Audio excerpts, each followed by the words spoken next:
तो चलो आज का टॉपिक हमारा क्या है, हार्ट। तो हार्ट में हमने यहाँ कुछ इन्फॉर्मेशन नोट किया है। सबसे पहले size 5 × 3.5 inches, width and length, weight approximate 300 gram, colour pink, shape conical, और यहाँ सबसे इम्पोर्टेंट है इसका लोकेशन। लोकेशन क्या है बेटा, थोरेसिक कैविटी और चेस्ट कैविटी। अब ये चेस्ट कैविटी बनती कैसे है तो वो सब बच्चों को पता है भाई। चेस्ट मतलब रिब्स है ना, रिब्स और ये सारी चीज़ें। तो स्टर्नम क्या है, ये स्टर्नम जिससे रिब्स ज्वाइन होती हैं। रिब्स हमारी स्टर्नम और डायफ्राम, ये मसल का एक आपको नज़र आ रहा है, एक है ना सीथ जो आपको नज़र आ रही है ना। तो ये मैमल्स का एक स्पेशल कैरेक्टरिस्टिक्स भी है बेटा, डायफ्राम। तो डायफ्राम से और स्टर्नम से इस तरीके से हमारी रिब्स ज्वाइन होती हैं। तो क्या ये फिक्स पोजीशन पर होती हैं? तो बिल्कुल नहीं होती। इसका सीधा कनेक्शन कहाँ है? ब्रेन से। ब्रेन का एक पार्ट है ये, सपोज आपका ब्रेन है। ब्रेन में फोर ब्रेन, मिड ब्रेन और लास्ट में क्या, हिंड ब्रेन। तो हिंड ब्रेन से ये पूरा का पूरा, ये देखो, ये आप जो आपका ट्रैकिया था, इसके अंदर लंग्स रखे हुए हैं और लंग्स के बीच में क्या है आपका हार्ट। तो बेटा ये पूरा जो रिब्स है वो सारा का सारा इस हिंड ब्रेन से कनेक्टेड है, मतलब डायफ्राम भी कनेक्टेड है, ठीक, रिब्स भी कनेक्टेड है। बात समझ में आ रही है? तो ब्रेन के जो लास्ट पार्ट है हाइंड ब्रेन, इसके अंदर मेडुला और पोन्स वेरुला है, दो पार्ट होते हैं जो कि हमारे ब्रीथिंग रिफ्लेक्स को कंट्रोल करते हैं, पूरा रेस्पिरेटरी सिस्टम को कंट्रोल करते हैं whole life, inspiration expiration. Already हम रेस्पिरेशन में क्या सीखा था, जब हम सांस लेते हैं अंदर, तो ब्रीदिंग जब अंदर एयर एंटर करेगी तो क्या हो रहा होगा, lungs full of expansion condition में होते हैं, रिब्स मूव्स करके बाहर की ओर जाती है और डायफ्राम फ्लैट हो जाता है। ये भी डायफ्राम कैसा, डोम शेप, अदरवाइज डायफ्राम ऐसा फ्लैट होता है। रिब्स ये देखो, थोरेसिक कैविटी का वॉल्यूम काफ़ी इंक्रीज हो जाता है। तो lungs full of expansion condition में होते हैं और एयर इजीली लंग्स में एंटर कर जाती है। लेकिन हम एक्सपायरेशन करते हैं, तो एक्सपायरेशन में क्या होता होगा बोलो? तो एक्सपायरेशन में उल्टा होता होगा ना कहीं रिब्स अंदर की तरफ मूव करती हैं, सारी रिब्स अंदर की तरफ मूव कर रही हैं। स्टर्नम अपनी पोजीशन चेंज कर रहा है, डायफ्राम डोम शेप्ड होगा। तो फाइनली रिब्स, डायफ्राम, स्टर्नम की पोजीशन चेंज होने से लंग्स पर एक प्रेशर क्रिएट हुआ। लंग्स क्या हो गए, कॉन्ट्रैक्टेड, सिकुड़ गए। लंग्स ऐसे देखो सिकुड़ गए, ये कॉन्ट्रैक्शन कंडीशन में आ गए। अपने आप ही अंदर प्रेशर हायर, बाहर प्रेशर लोअर। तो gases moves from there high pressure to low pressure. बाहर प्रेशर बेटा क्या है, कम हो गया, अंदर प्रेशर ज़्यादा हो गया। तो क्या ये बिल्कुल देखो बेचारा कितनी मुसीबत में फंसा हुआ है कि यार ये रिब्स भी, लंग्स भी, डायफ्राम सारे मूवमेंट कर रहे हो, हार्ट बेचारा चुपचाप पड़ा हुआ है और वो भी बेचारा अपने पंपिंग में लगा हुआ है। बात समझ में आई सब बच्चों को? तो कहीं ना कहीं मेल का जो डायफ्राम होता है वो हाईली मस्कुलर होता है, इसमें मूवमेंट ज़्यादा होती है। फीमेल का डायफ्राम कंपेरिजन टू मेल उतना मस्कुलर नहीं होता। उसका रीज़न है कि भाई इस डायफ्राम की पोजीशन के आसपास क्या है, यूटरस। अब यूटरस में एम्ब्रियो का डेवलपमेंट होता है, तो एम्ब्रियो को नुकसान ना पहुँचे इसलिए नेचर ने क्या किया कि मेल का रेस्पिरेटरी कैपेसिटी फीमेल के रेस्पिरेटरी कैपेसिटी के कंपैरिजन में थोड़ा सा वीक होता है। अब किसी भी गेम्स की एफिशिएंसी देखोगे तो आप बोलो एथलीट्स की बात मत करना, एथलीट में तो जो लड़कियां रनिंग करती हैं वो अपने नॉर्मल लड़कों से तो बहुत आगे, बहुत तेज़ दौड़ती हैं। लेकिन नॉर्मली दो एक जैसी एफिशिएंसी की बात करें, दोनों को क्रिकेट खिलाया जाए, दोनों को एक, है ना, तो आप देखोगे नहीं यार, बॉयज़ में ये कैपेसिटी गर्ल्स के कंपेरिजन में क्या होती है, हायर होती है। बात समझ में आई सब बच्चों को? ठीक है। तो रीज़न भी समझ में आया कि कहीं ना कहीं मसल मूवमेंट मेल में थोड़ा सा फीमेल के कंपैरिजन में हायर है। तो अभी हमने बात किया इसकी हार्ट की लोकेशन की, तो क्लियर हुआ सब बच्चों को? लंग्स और हार्ट कहाँ रखे गए? थोरेसिक कैविटी, जिसे हम चेस्ट कैविटी बोलते हैं, और बाकी कुछ ऑर्गन्स नीचे हैं, ठीक। अब मुझे कुछ और भी आपको एक्सप्लेन करना था, ये एक्सप्लेन करना था। मैंने रिब्स बनाने की कोशिश किया कि 12 पेयर रिब्स, 12 पेयर में रिब्स में से बेहतर 10 पेयर रिब्स स्टर्नम और डायफ्राम से जुड़ी होती हैं, लेकिन ये 2 पेयर रिब्स हैं ना वो फ्लोटिंग कंडीशन में होती हैं। समझ में आया? स्टर्नम से तो स्टार्ट होती है लेकिन वो कहीं ना कहीं डायफ्राम तक नहीं पहुंचती। मतलब अगर आप स्केलेटल सिस्टम का डायग्राम देखोगे तो आपको ये 2 पेयर रिब्स फ्लोट करती हुई दिखेगी। समझ में आया सब बच्चों को? यस या नो? ठीक। तो thoracic cavity, abdominal cavity, thoracic cavity का दूसरा नाम चेस्ट कैविटी, ठीक। डायफ्राम। अब अगर मैं बात कर रहा हूँ डाइजेस्टिव सिस्टम की, तो याद करो डाइजेस्टिव सिस्टम में ये हमारा बगल कैविटी और बगल कैविटी का ईसोफेगस। तो ईसोफेगस एकमात्र ऑर्गन है जो थोरेसिक कैविटी से शुरू होकर कहाँ आता है? Abdominal cavity. फिर इसके अंदर इस तरीके से स्टोमक, फिर पूरा इंटेस्टाइन। छोटा सा डायग्राम बना रहे हैं, ठीक है। किडनी की बात करें तो किडनी भी कहाँ रखी है बेटा? किडनी की लोकेशन भी कहाँ है? इस पोजीशन पर है। तो किडनी भी एब्डोमिनल कैविटी में पाई जाती है, ठीक। लंग्स और हार्ट हमारे कहाँ है? Thoracic cavity. तो ये बेसिक बायोलॉजिकल टर्म्स हैं और कुछ नहीं है, जनरल बायोलॉजी है और कुछ नहीं। चलो अब हम हार्ट की बात करें कि heart having the heart cover by the 2 membrane. Heart 2 membrane से कवर होता है। Name of the membrane is called the pericardium. तो अगर मैं एक छोटा सा हार्ट का नन्ना मुन्ना डायग्राम बनाऊं आपके लिए, ये हार्ट है, तो इसके चारों ओर 2 इस तरह की लेयर्स पाई जाएगी।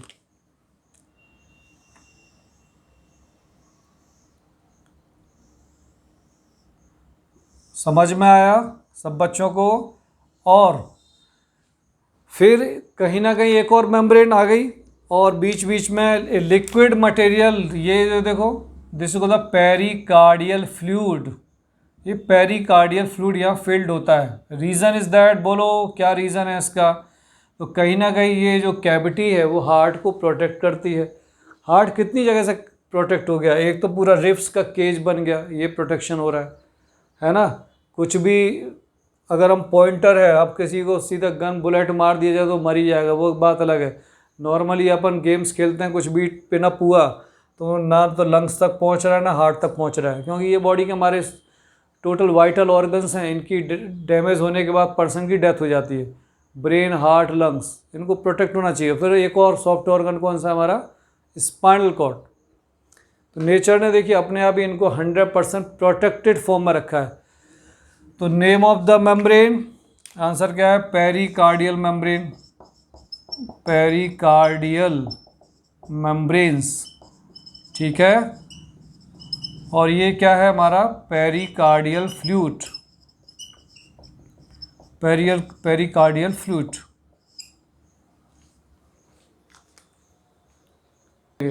साथ में बेटा ये डायग्राम भी बनाओ। Pericardial cavity contain the pericardial fluid and name of the membrane pericardial membrane. Heart का छोटा सा डायग्राम। बाकी मैं ये लिख रहा हूँ जो मैंने अभी बनाया था। डायफ्राम,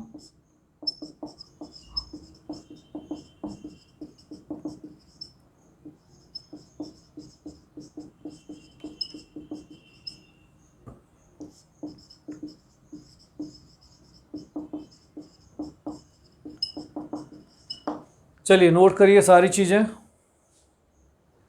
तो देखो हार्ट की कैविटी का नाम pericardial cavity. Name of the cavity of kidney, answer renal cavity. Name of the cavity of lungs, answer बोलो वही रेस्पिरेटरी सिस्टम जो बच्चे पढ़ चुके हैं। लंग्स की कैविटी का नाम क्या है? लंग्स कैविटी, ये कुछ और था भाई। हार्ट के लिए कार्डियक सब यूज करते हैं, तो लंग्स के लिए था बेटा प्लूरल कैविटी। याद करो, नहीं याद आ रहा तो अच्छी बात नहीं है। लंग्स की कैविटी का नाम, लंग्स भी इसका मतलब है कि किसी ना किसी कैविटी से ऑलरेडी कवर्ड है ये देखो, है ना।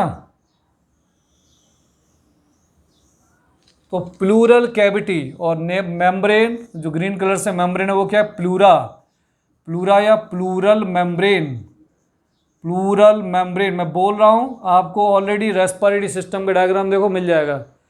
Pleural membrane, name of the cavity pleural cavity, spelling PLEURL। ये जिन बच्चों को नहीं सुनाई समझ में आ रहा है बड़े बड़े अक्षरों में लिखते हैं प्लूरल ये देखो प्लूरल कैविटी लिख देता हूँ, मेम्ब्रेन का नाम क्या हो जाएगा, प्लूरल मेम्ब्रेन या प्लूरा, और फ्लूइड का नाम क्या होगा, प्लूरल फ्लूइड। समझ में आया सब बच्चों को? फंक्शन सबका सेम है। सबसे पहले प्रोटेक्शन, किस किस चीज़ से प्रोटेक्शन बेटा, तो जो हमारा प्लूरल कैविटी या प्लूरल फ्लूइड है तो लिखो इट प्रोटेक्ट्स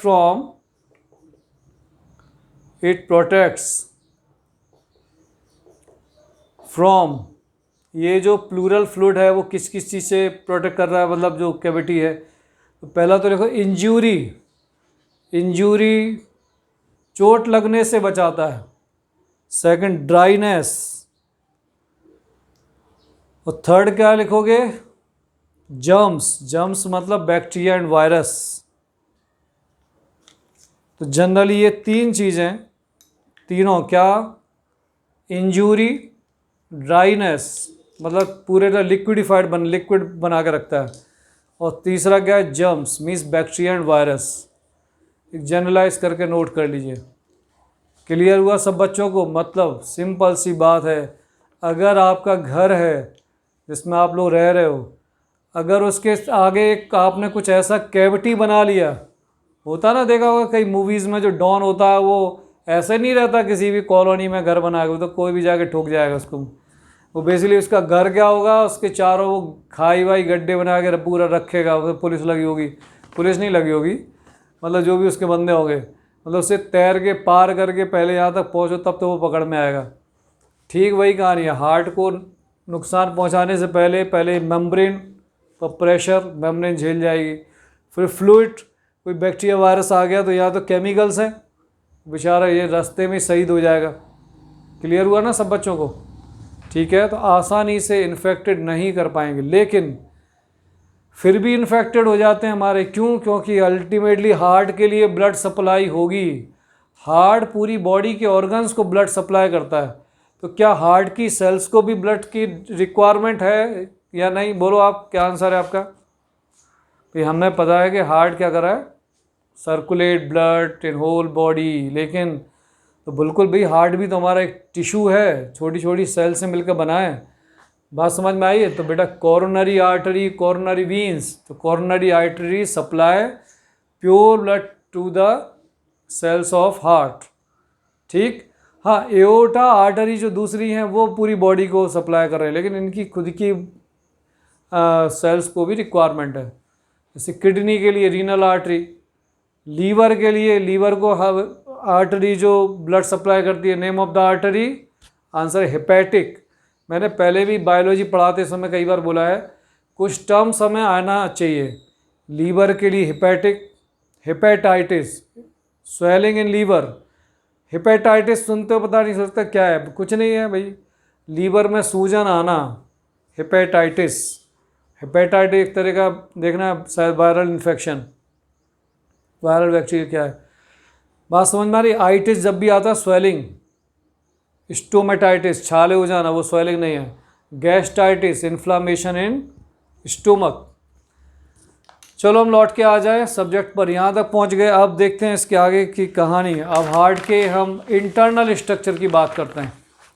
तो लिखो, ये हमने जनरली एक्सटर्नल में आपको, it is divide into right and left auricles by group called inter auricle sulcus.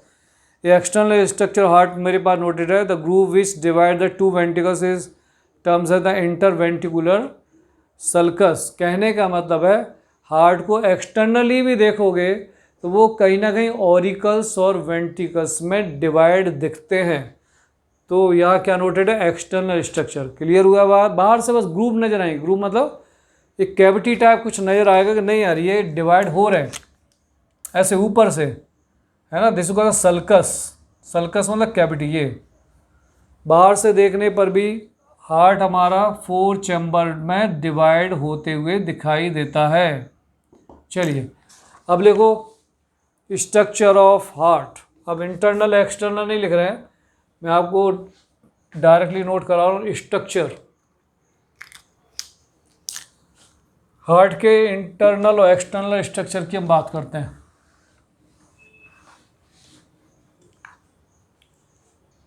देखो हार्ट हैविंग द मतलब 4 चैम्बर्ड इन ह्यूमन बींग की बात कर रहा हूँ मैं, क्या हमेशा 4 चैम्बर्ड नहीं।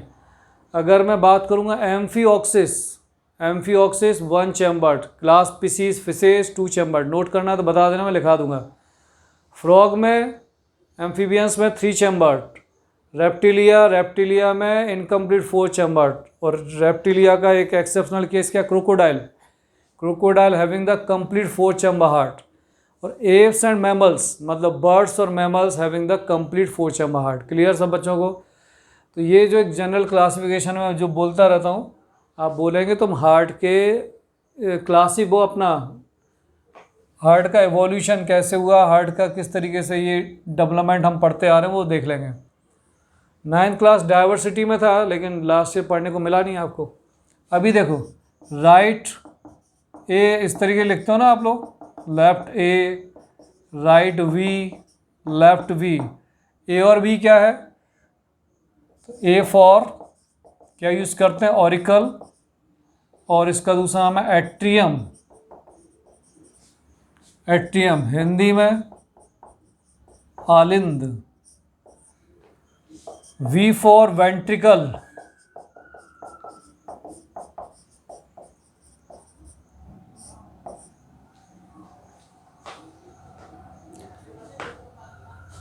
हमें ऑरिकल वेंट्रिकल्स ही पता होना चाहिए, लेकिन ठीक है मैंने लिख दिया, आपकी वोकेब बढ़ा दिया। ठीक, लेफ्ट वेंट्रिकल। अब ये क्या है हमारा, ऑरिकल सेप्टम। इसका लेबलिंग क्या करोगे, इतने हिस्से का,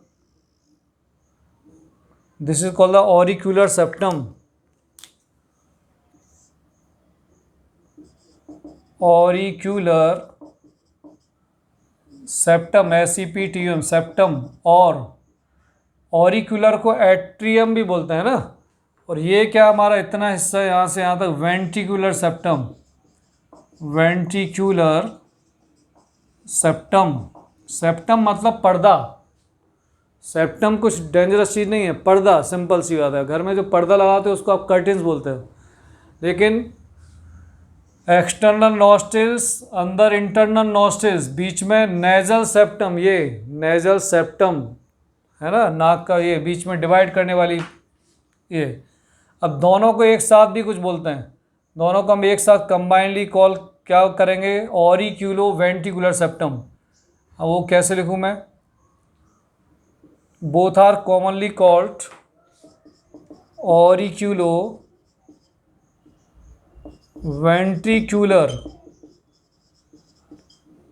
सेप्टम। एक साथ बोलना है तो इस तरीके से लिख देते हैं, ऑरिक्यूलो वेंट्रिकुलर सेप्टम।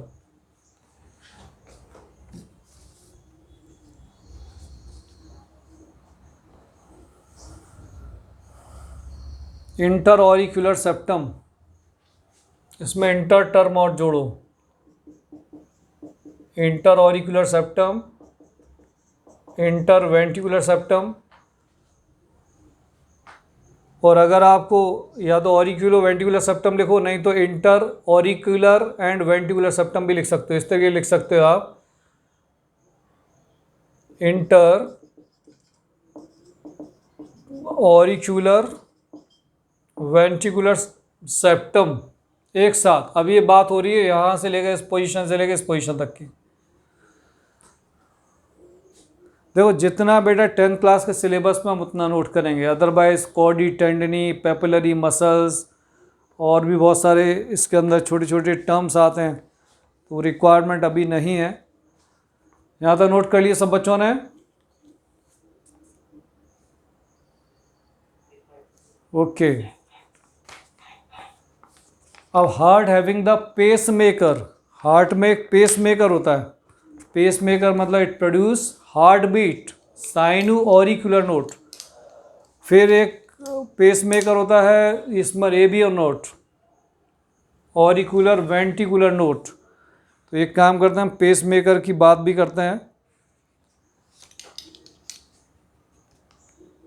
या तो हार्ट बीट जब पढ़ाएं तब नोट करें, या अभी डायग्राम बना रहे हो तो आप देख सकते हो।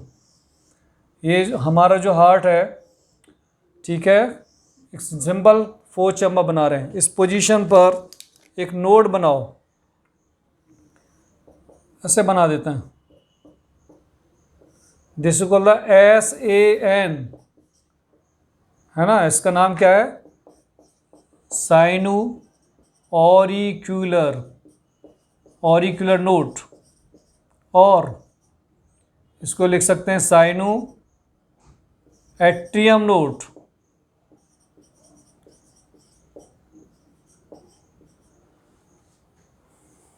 तो बेटा इसका काम क्या है?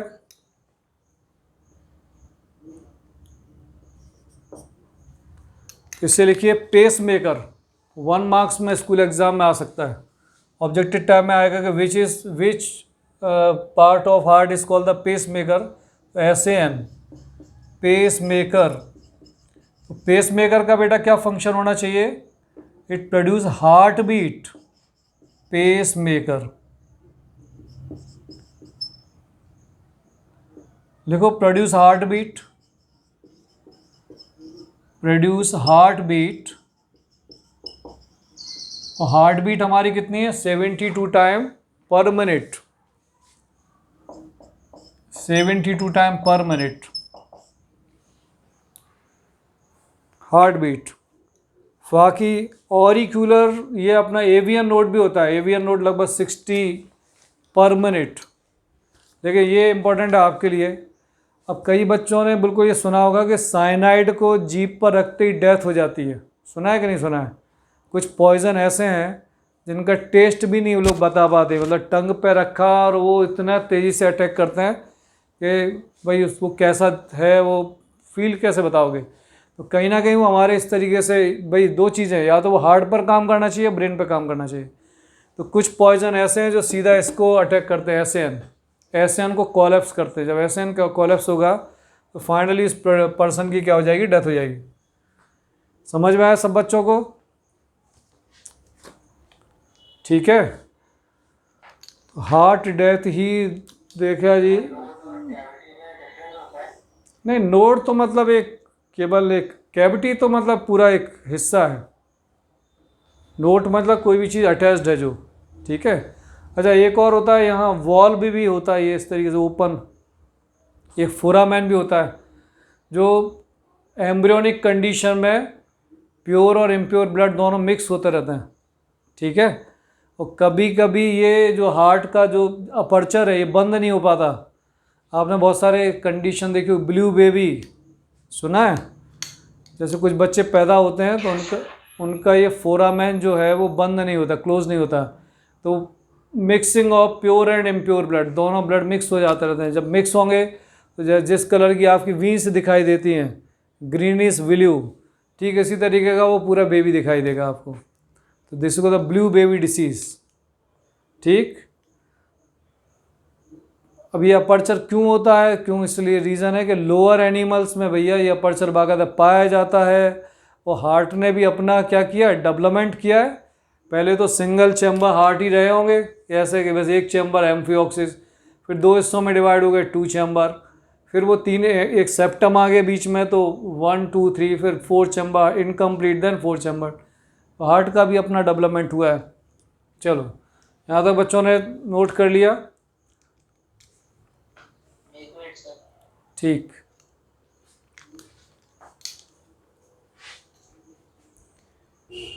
Next topic is walls of heart.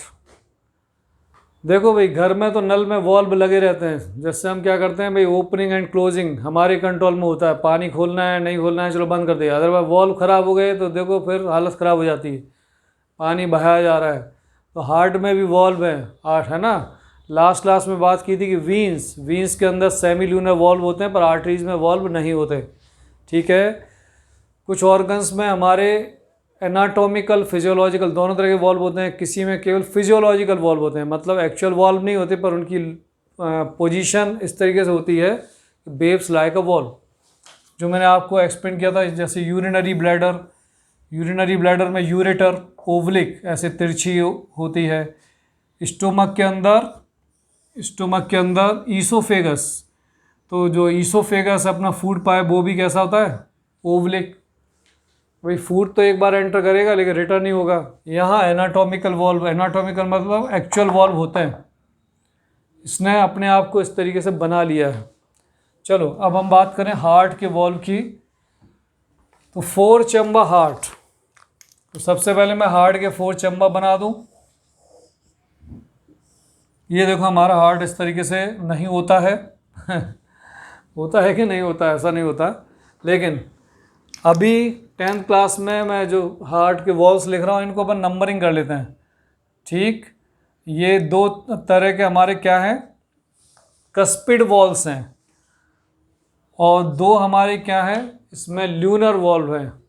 तो ल्यूनर वॉल्व हैं ये। चलो ऐसा कुछ करते हैं, देखना आप, वॉल्व का एक ही काम है। सपोज दैट इस पोजीशन पर भाई कोई वॉल्व है, दिखते कैसे माइक्रोस्कोप से वो अलग चीज़ है, अभी लिखते हैं। काम सबका एक ही है। क्या काम है बेटा? क्लोजिंग और ओपनिंग को कंट्रोल करना। चलो एक रफली बना दिया यहाँ। तो वॉल्व नंबर 1, इसका नाम अलग से लिख लें। इसका नाम क्या है बेटा? राइट ऑरिकल और राइट वेंट्रिकल के बीच में किसी बच्चे को आता है तो इसमें देखो ब्लड सर्कुलेशन इस पोजीशन पर ये हो रहा है। Right auricle to right ventricle के बीच का ये वॉल्व, इसकी बात हो रही है। When the blood supply from right auricle to right ventricle, name of the valve first, this is called the tricuspid valve. Try 3, cusp मतलब ढक्कन, कवर, 3 कवर वाला है ये, ट्राई कस्पिड वॉल्व। ठीक, सेकंड ये देखो, ये हमारा क्या है, राइट, और ये दिखाई तो दे रहा है ना सब बच्चों को। राइट के बाद लेफ्ट ऑरिकल और लेफ्ट वेंट्रिकल। तो लेफ्ट ऑरिकल और लेफ्ट वेंट्रिकल के लिए जो प्योर ब्लड की सप्लाई होगी इस वॉल्व से। तो सेकंड नंबर का वॉल्व आंसर क्या है? Bicuspid valve. इसका दूसरा नाम, name of the scientist, it is also called the mitral valve. Bicuspid और मिट्रल वॉल्व। ठीक है, अब क्या होना है, राइट ऑरिकल से राइट वेंट्रिकल में ब्लड सप्लाई हो गई। इम्प्योर ब्लड का सप्लाई होता है, डीऑक्सीजनेटेड ब्लड। अब ये डीऑक्सीजनेटेड ब्लड, कार्बन डाइऑक्साइड वाला ब्लड कहाँ कलेक्ट हो गया? Right ventricle. अब राइट वेंट्रिकल से फोर्सफुली लंग्स में जाना है नीचे से, मतलब कहीं ना कहीं ये देखो, जो 3rd नंबर को थोड़ा दूर कर देते हैं। अब ये ब्लड सप्लाई होनी कहाँ है? इसमें नहीं होनी है, ये ब्लड सप्लाई होनी है बाहर। तो ये कहीं ना कहीं इससे निकलेगी आर्टरी। अब इसको थोड़ा सा मैं दूर करना पड़ेगा मुझे।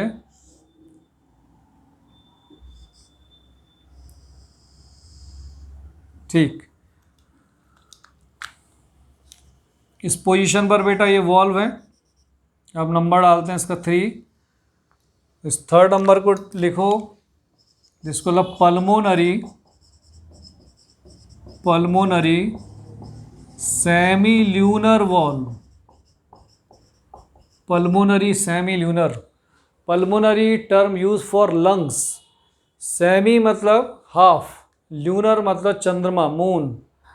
हाफ चंद्र मतलब क्या लिखते हैं हम? अर्धचंद्र, ऐसा चंद्रमा आधा। कभी कभी दिखता है ना, कभी तो फुल मून दिखता है, कभी आपको हाफ मून दिखता है, अर्धचंद्र की तरह दिखेंगे। Semi lunar. ठीक है, ये क्लियर।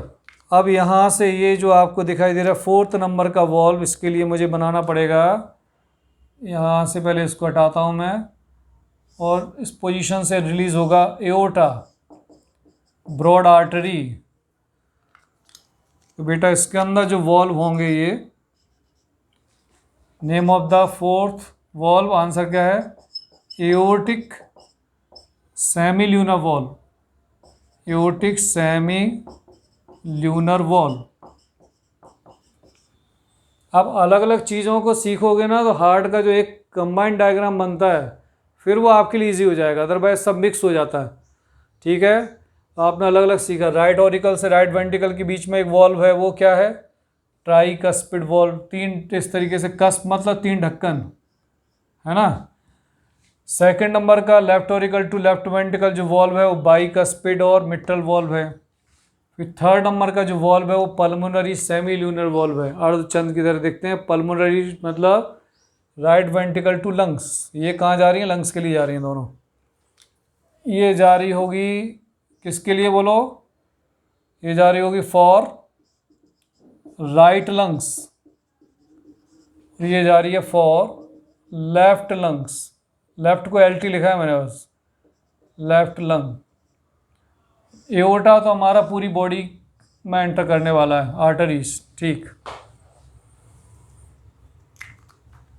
अब कुछ वॉल्व आपको यहाँ भी मिलने वाले हैं। थिवेसियन वॉल्व है अपना,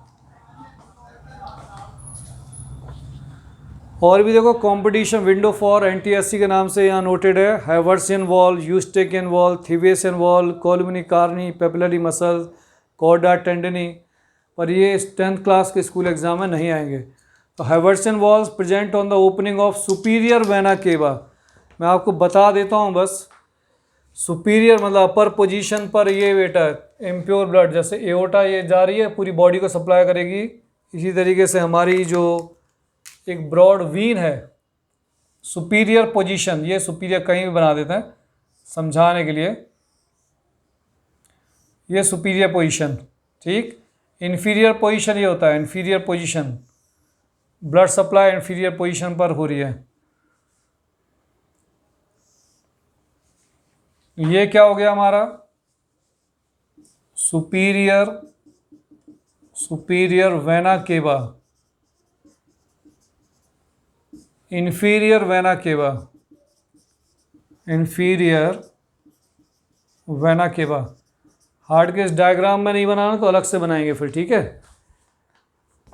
ये चारों अपने सिलेबस में, पांचवा जो लिखा हुआ है Haversian wall present on in the opening of superior vena cava, फिर लिखा है present on the opening of inferior vena cava, तो ये दोनों अपने सिलेबस में नहीं है। आपकी इच्छा है तो मैं लिख देता हूँ।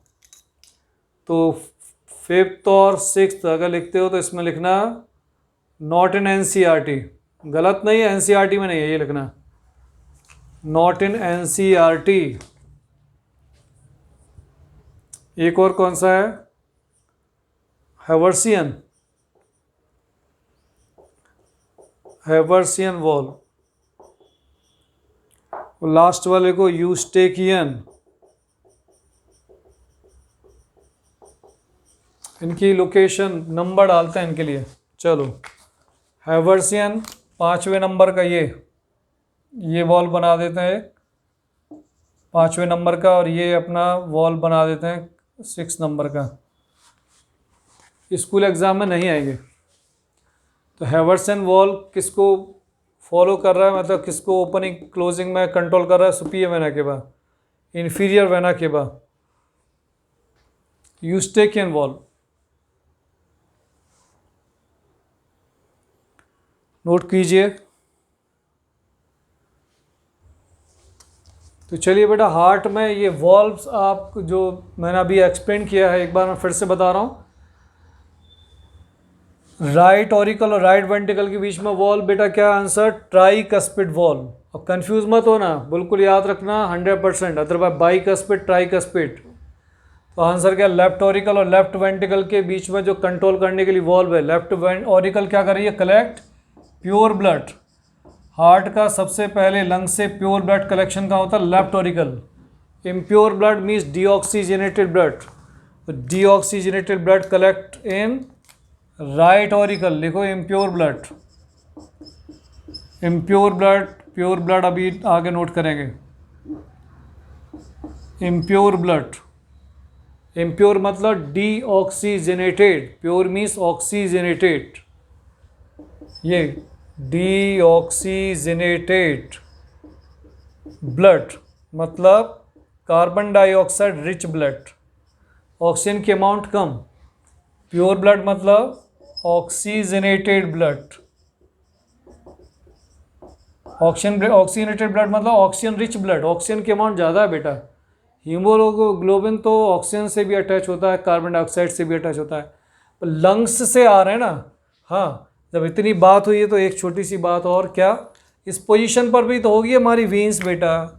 ये तो हार्ट का हमारा ये चैम्बर प्योर ब्लड कलेक्ट कर रहा है, इसको मैं ऐसे दिखा देता हूँ, ये कलेक्ट कर रहा है ना। लेकिन यहाँ भी इस पोजीशन पर हमारे क्या होंगे, कहीं बना देते हैं।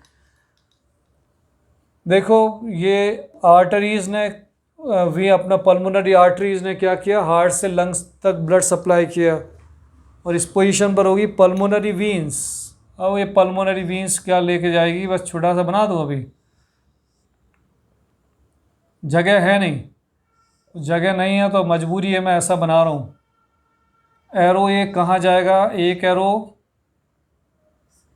ये लिखना, अंदर की तरफ एरो, सॉरी एरो कहाँ बनाना है बेटा, ये आ रहा है फ्रॉम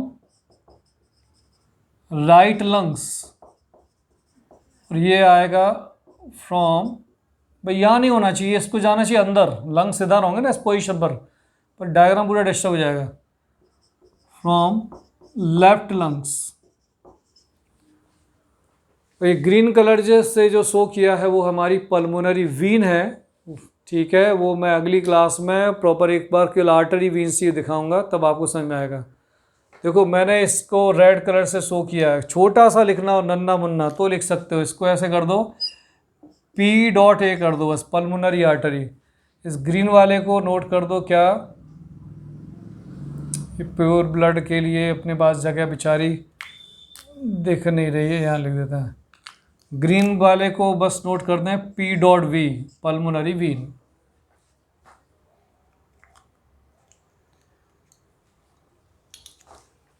अगर इतना स्पेस हो पा रहा है तो देखो, नहीं हो पा रहा है तो फिर बाद में बनाना आप, ठीक है।